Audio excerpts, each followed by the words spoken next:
me manquait le Brennus. Et à l'époque, bon, Agen m'appelle au mois de mars et Christian Lanta, Laurent Lubrano, bon, je ne pouvais pas refuser, quoi.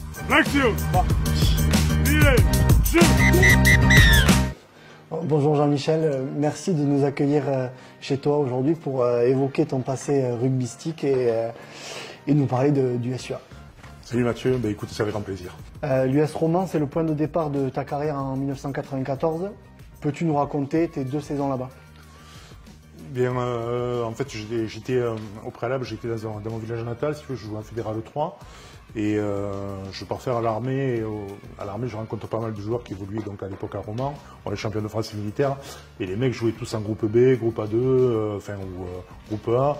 Et bon, commence à me brancher, me dire mais qu'est-ce que tu fais à ce niveau-là? Il faut que tu ailles plus haut. Et donc voilà, parti à Romans en suivant tous ces joueurs romanais. Et donc on a fait 2 saisons où on était en groupe A. Qui se sont soldés après, bien sûr, à la sortie par une descente. On avait un groupe très jeune. Et bon voilà, l'argent commençait un peu à arriver dans le rugby et ça a été un peu compliqué. Mais pour moi, c'était un gros tremplin et ça a été vraiment le début de ma carrière avec de très bons amis que je revois encore. Au vu de la forme des 2 équipes, tu le vois comment ce match Valence et SUA? Je pense que le SUA est vraiment sur une belle dynamique, on est en train de prendre confiance en son jeu, confiance en son potentiel et on voit qu'il y a quelque chose qui se met en place. Donc je suis quand même assez optimiste et je vois les SUA l'emporter. J'aimerais qu'on évoque tes années SUA de 2002 à 2006. Quels souvenirs t'en gardes, tes amis, ce que tu as vécu? Pour moi, ça a été un peu l'apothéose de ma carrière, puisque bon, j'arrive ici, j'ai 32 ans, il me manquait le Brennus. Et à l'époque, bon, Agen m'appelle au mois de mars, ça a été mon vrai premier contrat professionnel. Voilà. C'est vraiment la première fois où j'arrête de travailler et je ne fais que du rugby. J'ai énormément appris au contact de, justement, je croyais connaître le rugby, tu vois, à 32 ans, tu penses maîtriser, tu penses connaître, et quand tu arrives et que tu rencontres des gars comme Delo, Lanta, tu fais reset, tu repars à zéro et tu réapprends. C'est ça. Je connais. D'ailleurs, cette première saison est quand même exceptionnelle parce qu'il y a 12 victoires sur les 14 premiers matchs. Ouais.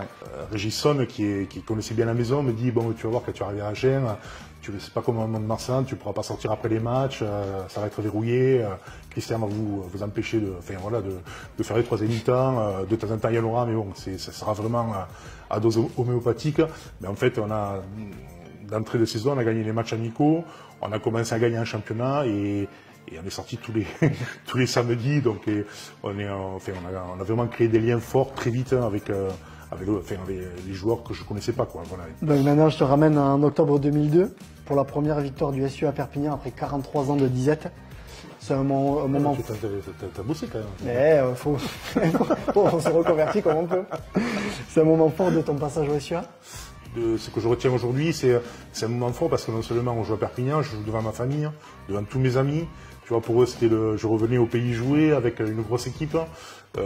Agen n'avait jamais gagné à Perpignan et là, bon, on fait le match, l'entame de match parfaite, quoi. Bon, on rentre bien sûr sous la bronca, on se fait conspuer et d'entrée, bon, on a une pénale touche. Je crois que c'est Thierry Labrousse qui fait un fond de touche, ça envoie derrière, Conrad qui traverse, on marque entre les poteaux, le public éteint, et à partir de là on a pris le match, en milieu on a commencé à les secouer. Alors après c'était vraiment le gros Perpignan, on m'en parle encore quand je vais à Perpignan d'ailleurs. Ah, j'en doute pas. J'en doute pour y avoir fait match nul en demi de Pro D2, aussi c'est des moments qu'on se rappelle. Oui, c'était magnifique. C'est des moments qu'on se rappelle pendant un long moment. Ouais.